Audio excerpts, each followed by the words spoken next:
Hello everyone, welcome back to the channel. आज की इस वीडियो में मैं आप लोगों के साथ भैया दूज और छठ के नहाए खाए का व्लॉग शेयर करूंगी।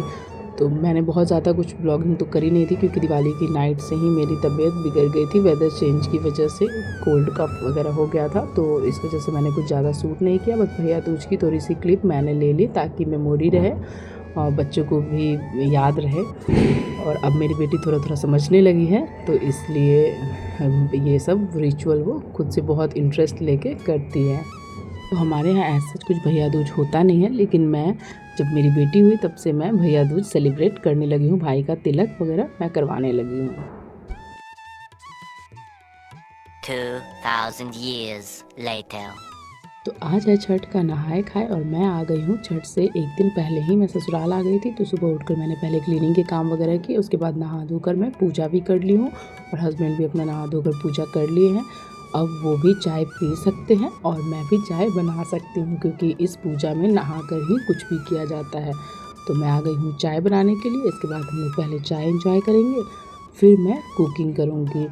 तो ऐसे तो नहाए खाए के दिन चावल दाल कद्दू की सब्ज़ी बनती है, लेकिन मेरे हस्बैंड चावल खाना ज़्यादा पसंद नहीं करते हैं, तो मैं उनके लिए पहले रोटी सब्ज़ी बनाऊंगी और फिर दोपहर में वो या फिर नाइट में वो चावल खाएंगे। तो यहाँ हमारी चाय भी हो गई है और देखिए चाय पीने के बाद मैं आ गई हूँ कुकिंग करने के लिए। तो यहाँ पे वही कुकिंग की प्रिपरेशन हो रही है। तो आज कद्दू बनती है। कद्दू तो बहुत सिंपल सी बनती है। हमारे यहाँ ऐसे छठ पूजा नहीं हो रही है इस बार, लेकिन फास्ट हस्बैंड रखेंगे। हमारे यहाँ की पूजा कहीं और हो रही है, तो वो भी मैं आगे आप लोगों के साथ शेयर करूँगी, कोशिश करूँगी शेयर करने की। तो यहाँ पे मैं पहले तो कद्दू की तैयारी कर रही हूँ। उसे अच्छे से चॉप कर लेना है। बहुत ही बेसिक तरीके से बनता है हमारे यहाँ। तो इसमें जीरा भी नहीं डलती, क्योंकि हमारे इन लॉज को जीरे का फ्लेवर पसंद नहीं है, इसलिए सिर्फ मैं मिर्ची और हल्दी डालकर, हल्दी और सेंधा नमक डालकर ही बनाती हूँ इसे। तो आज के दिन सब कुछ फ्रेश यूज़ किया जाता है, इसलिए मैं हल्दी सेंधा नमक सब कुछ एकदम फ्रेश यूज़ करूँगी। तो 2 सालों से तो हमारे यहाँ छठ पूजा नहीं हो पा रही है, लेकिन पहले भी मैंने आप लोगों के साथ शेयर किया है। जब हमारी मदर इन लॉ छठ करती थी, उसके बाद उस टाइम भी मैंने शेयर किया था, और हस्बैंड ने जब फर्स्ट टाइम छठ किया था तब भी मैंने आप लोगों के साथ शेयर किया था। तो वो सब वीडियो मैं कम्युनिटी पे डाल दूँगी। आप लोग प्लीज़ उस वीडियो को ढेर सारा प्यार दे दीजिएगा और छठ पूजा का व्लॉग एंजॉय कीजिएगा। उम्मीद करती हूँ मेरा ये वीडियो भी आप लोगों को पसंद आए।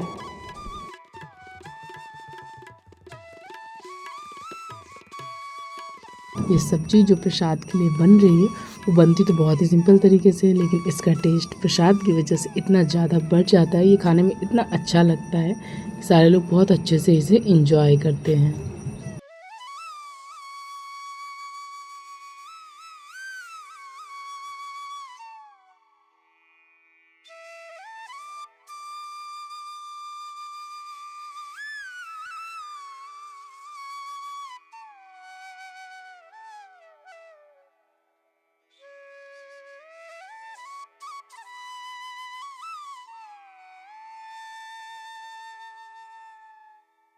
यहाँ मैंने कद्दू तो चढ़ा दिया है और साथ ही साथ मैं दूसरी सब्ज़ी की भी तैयारी करूँगी। तो सब्ज़ी नहीं बनाने वाली हूँ मैं, आलू और परवल का भुजिया बनाने वाली हूँ। तो ये भी बिना प्याज का बनेगा, क्योंकि आज के दिन तो बिना लहसुन प्याज का खाना खाया जाता है।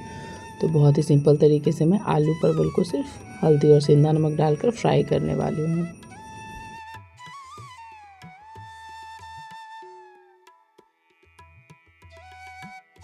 उम्मीद करती हूँ कि आप लोगों को मेरा ये वीडियो पसंद आ रहा होगा। अगर पसंद आता है तो प्लीज़ वीडियो को लाइक करना मत भूलिएगा। ज़्यादा से ज़्यादा अपने फ्रेंड्स और फैमिली के साथ शेयर भी कीजिएगा। और बैकग्राउंड नॉइज़ को प्लीज़ इग्नोर कीजिएगा, क्योंकि छठ पूजा चल रही है तो पटाखे वगैरह तो फूटेंगे ही, क्योंकि हम बिहारियों को तो बस छठ पूजा का इंतज़ार होता है। तो सबसे ज़्यादा सेलिब्रेट हम लोग इसी पूजा को करते हैं। सबसे ज़्यादा मन से धूमधाम से इस पूजा को हम लोग सेलिब्रेट करते हैं। तो सारे लोग अपनी खुशी जाहिर करते हैं। पटाखे से पॉल्यूशन तो बहुत ज़्यादा होते हैं, लेकिन क्या कर सकते हैं, लोग मानते तो हैं नहीं, तो पटाखे तो फोड़ते ही हैं। तो नॉइज़ को प्लीज़ इग्नोर कीजिएगा। तो यहाँ पर मेरी भुजिया भी बनके तैयार हो गई है।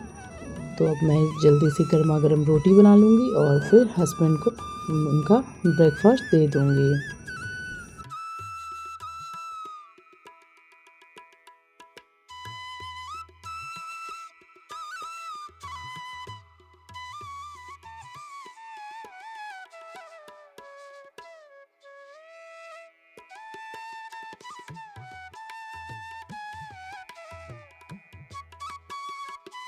तो ये रही हमारे यहाँ की नहाए खाए की थाली, रोटी सब्जी भुजिया चने की दाल और दही।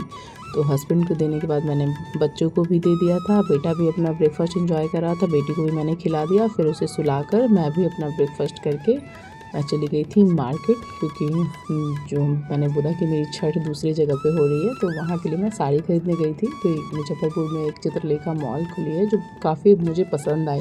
तो वहाँ पे ये सब साड़ियाँ मुझे काफ़ी पसंद आई। मैंने सोचा अपने लिए लूँ या नहीं लूँ, तो मैं कंफ्यूज होकर मैंने लिया तो कुछ भी नहीं है अपने लिए, लेकिन मैंने इसे सूट कर लिया क्योंकि मुझे काफ़ी पसंद आ रही थी पूजा वगैरह के लिए ये सब साड़ियाँ, और प्राइस के अकॉर्डिंग सारी साड़ियाँ बहुत ही अच्छी थी।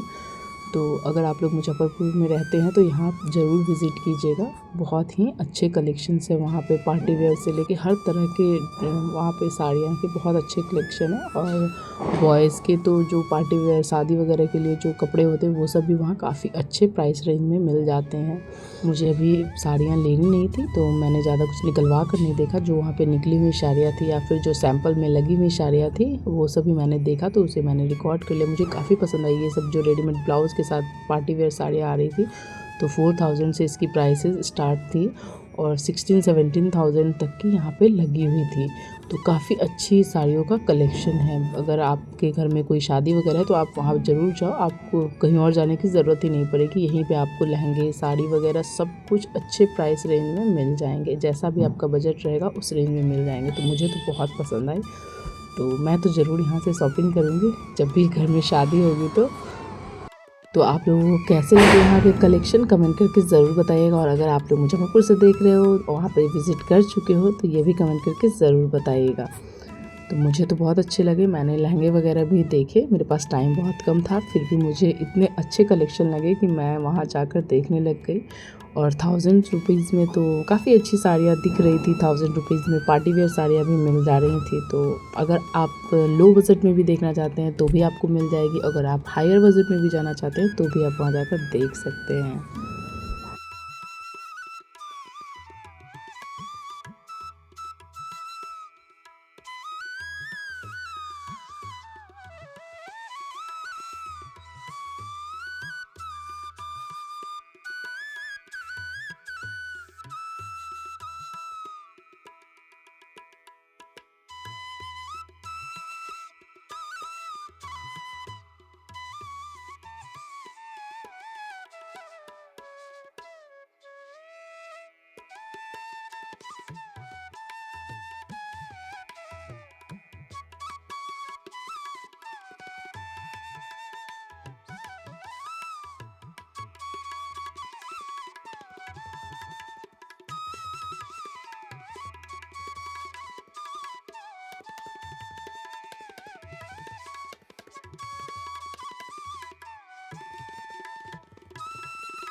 तो यहाँ लहंगे का कलेक्शन है और ब्राइडल लहंगे की रेंज यहाँ पे 6000 से स्टार्ट हो जाती है। तो ये भी कलेक्शन मुझे काफ़ी अच्छी लगी।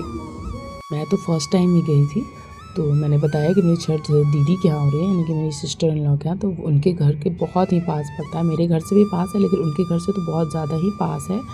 तो वो पहले भी जा चुकी थी, तो वो बता रही थी कि यहाँ पे भीड़ भी काफ़ी ज़्यादा होती है। लेकिन मैं छठ के दिन गई थी, जैसे कि नहाए खाए के दिन गई थी, तो उस दिन भीड़ कम थी। फिर मैं आ गई थी घर पे क्योंकि मेरी बेटी उठ गई थी, तो घर आई, मुझे जो साड़ी लेना था वो मैंने रखा और फिर आ गई हूँ मैं मार्केट। मुझे लेना है फ्रिज, घर की जो फ्रिज है उसमें थोड़ी बहुत प्रॉब्लम आ रही है और मेरी मदर इन लॉ को चेंज ही करना है। तो वही हस्बैंड खरीदने वाले हैं फ्रिज, तो मैं उनके साथ आ गई हूँ फ्रिज लेने के लिए। उन्हें छोटा सा फ्रिज चाहिए था क्योंकि पहले हमारे पास छोटी सी फ्रिज थी, तो उन्हें वैसी ही फ्रिज चाहिए थी। तो अभी तो डबल डोर थी, तो उसे हटाकर हम लोगों ने इसे रिप्लेस किया है। तो हम लोग आदित्य विजन आए थे, वहाँ पे अच्छी डील मिल जाती है और मेन है एक्सचेंज हो जाता है, क्योंकि और जगह पे एक्सचेंज में लेते नहीं हैं। रिलायंस डिजिटल में डील तो काफ़ी अच्छी मिलती है। हमने अपनी जो वहाँ की हमारी जो बड़ी वाली फ्रिज है वो लिया था, तो रिलायंस डिजिटल में हमें काफ़ी अच्छी डील मिल गई थी। लेकिन यहाँ पे हमें एक्सचेंज करना था, तो इसलिए हम लोग आदित्य विजन को चुना। वहाँ पे हम यहाँ की हमारी जो भी चीज़ें हैं सब आदित्य विजन से ही हम लोगों ने लिया था। तो यहाँ देखिए फ्रिज भी डिलीवर हो गया है। यहाँ पे मैंने इसकी पूजा वगैरह भी कर ली है। तो कैसा लगा आप लोगों को हमारा ये छोटा सा फ्रिज, कमेंट करके ज़रूर बताइएगा।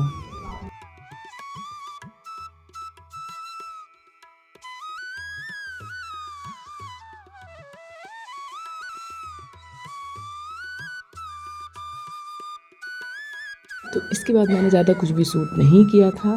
तो हम लोगों ने अपना डिनर वगैरह किया, फिर मैं किचन को क्लीन करने लगी क्योंकि अभी छठ का टाइम होता है। तो हाउस हेल्प भी हमारी छुट्टी पे होती हैं क्योंकि वो भी छठ करती हैं। तो जब मैं आई हूँ उसके नेक्स्ट डे से यानी कि नहाए खाए के दिन से वो भी नहीं आ रही हैं। तो सारे काम खुद ही करने हैं। तो और बच्चे के साथ बहुत ज़्यादा परेशानी भी होती है। जो दिन भर तो खेल लेते हैं, उसके बाद फिर रात को वो बहुत ज़्यादा परेशान करते हैं। और यहाँ का टाइमिंग भी बहुत ज़्यादा ही अलग है हमारा वहाँ के टाइमिंग से। ये लोग डिनर ब्रेकफास्ट सब चीज़ का इन लोगों का टाइमिंग अलग है। तो उसी हिसाब से चलना पड़ता है, उसी हिसाब से एडजस्ट करना पड़ता है। तो हमारी यहाँ पे मॉर्निंग इस वजह से काफ़ी लेट हो जाती है क्योंकि डिनर करते करते ही हम लोगों को 10:30-11 बज जाते हैं। बेड पे जाते जाते तो 11:30-12 भी बज जाते हैं और बच्चे के साथ और ज़्यादा परेशानी। तो यहाँ पे देखिए बर्तन सारे वॉश कर लिए, चूल्हा वगैरह सब कुछ मैंने क्लीन कर दिया। उसके बाद किचन को भी मैंने वॉश कर दिया अच्छी तरह से।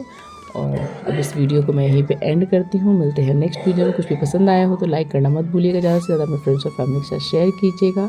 और चैनल को सब्सक्राइब नहीं किया है तो सब्सक्राइब भी कर लीजिएगा, साथ ही साथ बेल बटन को भी ज़रूर क्लिक कर लीजिएगा।